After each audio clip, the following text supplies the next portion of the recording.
বারবার কূটনৈতিক তৎপরতা চালিয়েও ঠেকানো যাচ্ছে না ভারতের পুশিন। পররাষ্ট্র উপদেষ্টা জানিয়েছেন পুশ ব্যাকের কথাও ভাবছে না সরকার। আর আন্তর্জাতিক এবং নিরাপত্তা বিশ্লেষকরা বলছেন পরিস্থিতি যাই হোক কূটনৈতিক তৎপরতা চালিয়ে যাওয়া ছাড়া কোনো বিকল্প নেই। বার্তা কক্ষ থেকে সরাসরি যুক্ত হচ্ছেন স্টাফ রিপোর্টার সুলতানা স্বর্ণা, তার কাছ থেকে এই বিষয়ে আরও জানবো। স্বর্ণা, সীমান্তে পুশিন চলছে, বাংলাদেশের যেই আসলে তৎপরতা সেইটি কি হতে পারে সরকারের? এবং আরেকটি বিষয়, কর্মকর্তারা আসলে এই ব্যাপারে কোনো ধারণা দিতে পেরেছেন কিনা যে কেন এটি ভারত এই সময়েই করছে?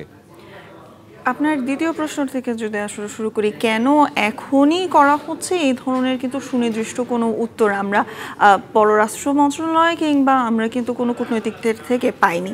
তবে সেক্ষেত্রে বাংলাদেশ এবং ভারতের যে বর্তমান দোদুল্যমান একটি সম্পর্ক বিরাজ করছে সেটির দিকেই কিন্তু অনেকে ইঙ্গিত করেছেন এবং পররাষ্ট্র উপদেষ্টাও কিন্তু বারংবার সেদিকেই ইঙ্গিত করেছেন। তবে আপনার প্রথম প্রশ্নটি যেটি আসলে ছিল যে পুশিনের সরকারের তৎপরতা আসলে কি হতে পারে সেই ক্ষেত্রে? জি, সরকারের তৎপরতা হিসেবে কিন্তু আমরা দেখেছি গত এক মাসে প্রায় 4টি চিঠি কিন্তু তার পাঠানো হয়েছে ভারতে, এবং বারংবারই কিন্তু খুব জোর কণ্ঠে কিন্তু আসলে বলা হয়েছে এই পুশিনের না করতে। এবং বাংলাদেশের আমরা নিউজটিতেও কিন্তু আসলে দেখছিলাম, উর্মি বলছিলেন যে পুশ ব্যাকের কিন্তু বাংলাদেশের তেমন কোনো ইতিহাস নেই, অর্থাৎ ভারত থেকে বাংলাদেশে পাঠানো হয়েছে এমন কোনো নাগরিককে কিন্তু ভারতে আবার ঠেলে পাঠায়নি বাংলাদেশ, এমন ইতিহাস আমাদের তেমন নেই।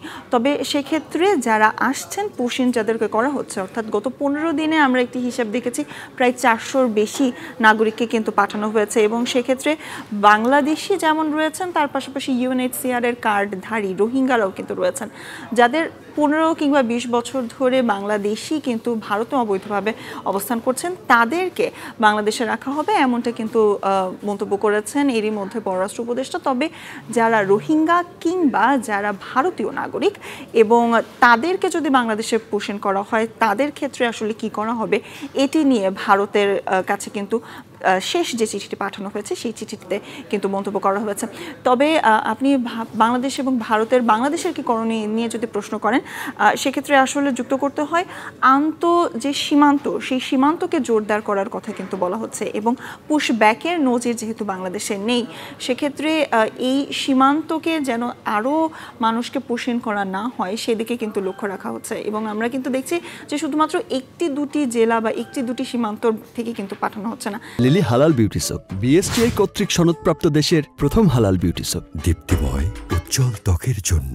সেখানে আমরা কুড়িগ্রাম যেমন দেখেছি, ছাগলনাই, ফেনী থেকে দেখছি, পঞ্চগড় থেকে দেখছি, বিভিন্ন জেলা থেকে বিভিন্ন পয়েন্ট থেকে হয়তোবা 4 জন 5 জন এবং ক্ষেত্র বিশেষে আমরা দেখেছি 10-এর বেশি মানুষকেও কিন্তু একবারে পুশিন করা হয়েছে।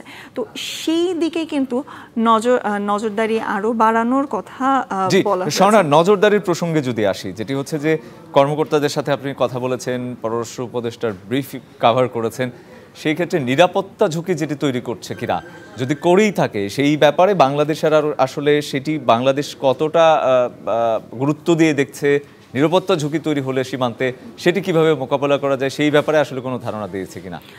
নিরাপত্তা ইস্যু নিয়ে যদি আসলে বলতে হয়, শুধুমাত্র পররাষ্ট্র মন্ত্রণালয় থেকে নয়, আমরা কিন্তু সেনাবাহিনীর পক্ষ থেকে এবং বিজিবির পক্ষ থেকেও কিন্তু আমরা শুনেছি যে তারা আরও কঠোর নজরদারি করবে।